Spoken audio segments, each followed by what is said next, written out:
Selamat siang, terima kasih sudah meluangkan waktu untuk hadir dalam wawancara video hari ini. Perkenalkan, saya Fismanda. Saya Muhammad Irfani sebagai Komisaris PT Abinaya Muda Sinergi.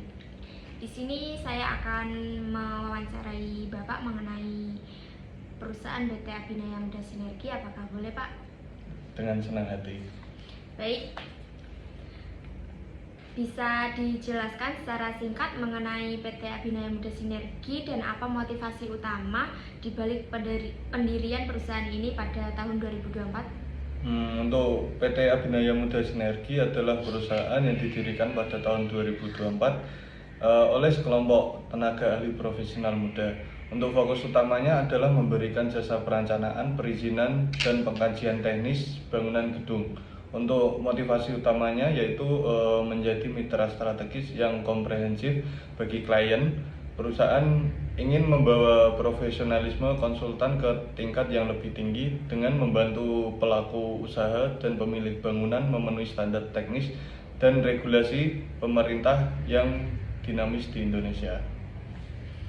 Baik. Bisa diceritakan Pak alur kerja utama perusahaan mulai dari pertemuan pertama dengan klien hingga penyerahan dokumen perizinan akhir? Untuk prosesnya sendiri yaitu yang pertama konsultasi awal, yaitu pertemuan antara klien untuk identifikasi kebutuhan dan ruang lingkup proyek. Untuk kedua survei lapangan yaitu pengumpulan data fisik dan lingkungan di lokasi proyek. Yang ketiga penyusunan dokumen atau pembuatan gambar kerja, perhitungan teknis dan dokumen administratif. Untuk yang keempat pengkajian dan perizinan, evaluasi teknis dan koordinasi dengan instansi pemerintah untuk mendapatkan izin resmi. Untuk yang terakhir penyerahan akhir yaitu penyerahan dokumen perizinan dan laporan final kepada klien. Mengapa perusahaan Abinaya Muda Sinergi ini memilih metode waterfall untuk pengembangan sistem informasi di perusahaan, sementara ada metode lain seperti RAD atau spiral yang lebih fleksibel? Untuk alasan memilih metode waterfall sendiri yaitu karena proyek pengembangan sistem di perusahaan ini memiliki persyaratan yang sudah jelas, baku, dan stabil sejak awal. Waterfall sendiri memberikan struktur yang sangat teratur atau linear, di mana setiap fase harus selesai sebelum ke fase selanjutnya. Untuk selanjutnya, untuk mempermudah dalam pengawasan kualitas dokumentasi yang sangat penting untuk akuntabilitas perusahaan konsultan. Untuk yang terakhir dibandingkan RAD atau spiral yang fleksibel namun sering diubah-ubah, waterfall dianggap lebih hemat biaya operasional awal untuk mencakup sistem yang sudah terdefinisi dengan pasti.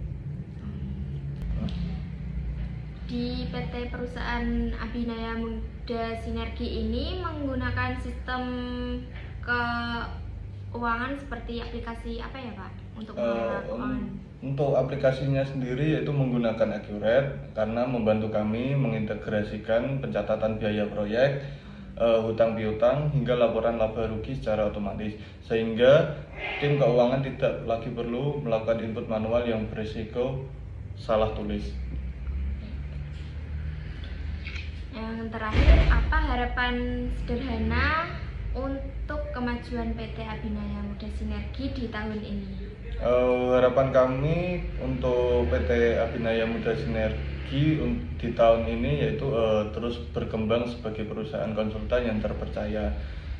Selanjutnya memberikan solusi yang relevan serta membangun kerjasama yang untuk jangka yang panjang dengan klien melalui pelayanan yang berkualitas dan berintegritas. Terima kasih atas waktu dan bincang-bincang inspiratifnya. Semoga langkah PT Abinaya Muda Sinergi semakin berkembang dan sukses ke depannya ya Pak. Iya. Saya Fismanda Armenisha Nadiro. Sampai jumpa di kesempatan berikutnya. Terima kasih.